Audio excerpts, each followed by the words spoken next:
Okay, so we've got this set up for mounting the cast, and we've got this jig in here with the face bow mounted like so, and you can see we just tighten this up, and this goes and gets screwed in here, and we have this here with this lightly resting on top of that. So then we take the upper model with notches in the top, just in case it comes off the mounting plates. So we've got these upper models. We'll put this back into the face bow like so. And then we take the upper arm of the articulator and put the mounting plate. Make sure we always have a mounting plate in place. And we check to make sure there's enough clearance here. And then this should be set on 0, and then it should come and actually touch all the way down. So that's the other thing we need to make sure, that when we mount it, it's going to touch back against the this device down here on the bottom. And then we've got enough clearance, nothing's touching. Now we're ready to mix our stone, and we just use the pink stone to mount this in here. Try to make it as neat as possible. This pink stone sets up pretty quickly, so we want to mix that up, and then we just pile it on top of the cast. The cast is wet so that it actually will adhere to the new stone. And you have to pile it up pretty good here, and then you just kind of smooth and make sure you don't move the upper cast, but you try to fill in the spaces there. Try not to get any of your stone on the teeth or anything like that, and let's try to keep it as clean as possible.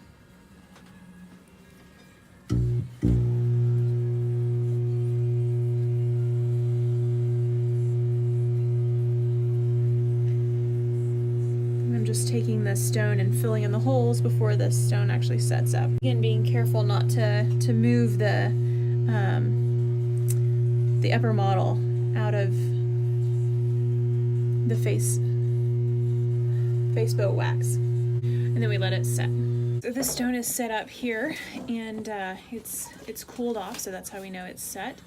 And then what we do is we take this off, and that's mounted. We could go back and clean up some of this extra stone here, and we will go back and clean up any stone that's left on the articulator once we're done with these models.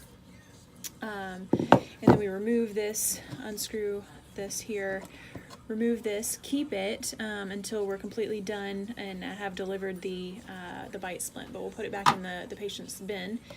We take all of these pieces off here. But I'm going to pick up Mr. Farmer because they're waiting for the driver to go straight. It's the traditional mounting plate back on here, and then we're also going to remove this that was for the face bow holder. We'll put another disposable mounting plate here for the bottom cast.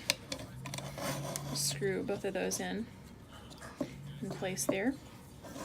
Okay. Then we take our the bite registration that we've taken and have trimmed down. We want it to be really thin. I don't know if you can see that. We want it to be really thin, where it's just the cuss tips that are showing. So this one actually is a little bit on the thick side. We want it to be more like this and through here, where it's really thin there. We line those up with the upper teeth on the models.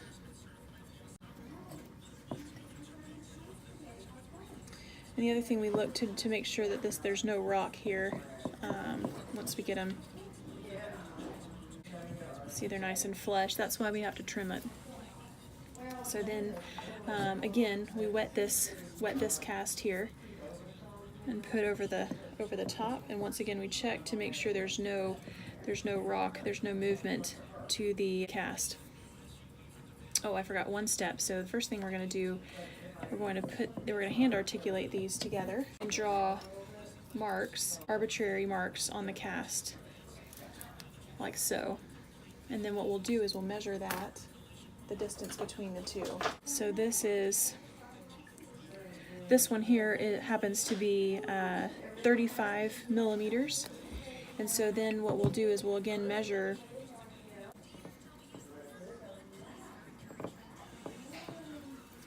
So now we measure once again those two arbitrary marks between the distance there. So now we're at, looks like 36, so the difference is only 1 millimeter. Now we know that we can set our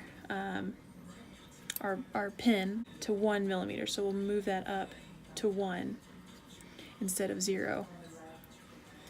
Now once we have this cast on here, again, no rock there, we're going to take our hot glue gun and glue this in place so that nothing actually moves. Be pretty liberal with the glue and don't burn yourself. Let's wait for that to cool off. Once that's set, then we're ready to mount the lower. We hold this upside down. Then we put the articulator, make sure that everything fits the same way as it would if it were right side up.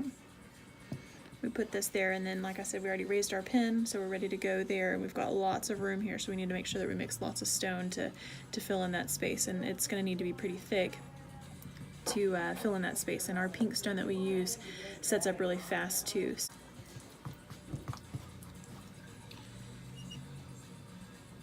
Again, that model needs to be wet when we attach this stone to it. You can see we've got a long way to go to pile up this stone here. Now it's touching, we just need to make sure that it's smooth and filled in as much as possible. The higher the base that we need to make, the harder it is to stack all that wet stone on top of it itself.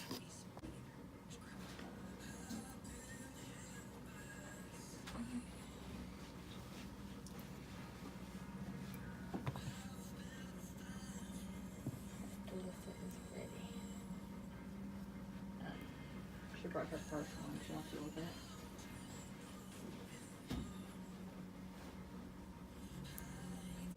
it. Okay, then we make sure that it's as smooth as possible, make sure it's not on any of the teeth, nothing's moving there, and we'll just wait for that to sit up. Like I said, it's already getting a little bit firm there, so it's already starting to set up, and we just wait. The other thing you want to do, you want to make sure that you hold this so that there's no pin rise or anything like that. Well, when the stone heats up, it tends to swell, and so you can see that the articulator may open up. So you want to kind of hold it while it sets up. Okay, once you get to this point, the cast the stone is set up here, and so then we can open this up, remove this glue from here, and just open this, and it all peels off there.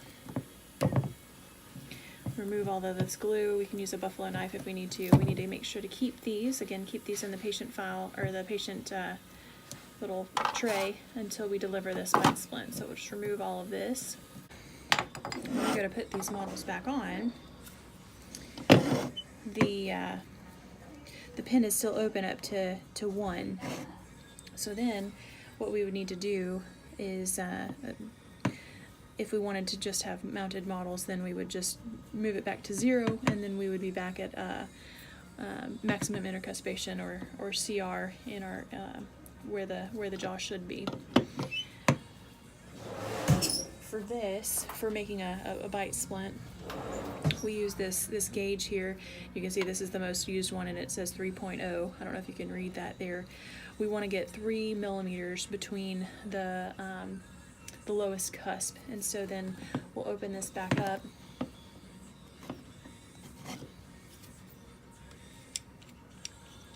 and just let that be loose, and we'll get 3 millimeters clearance where it's just barely touching.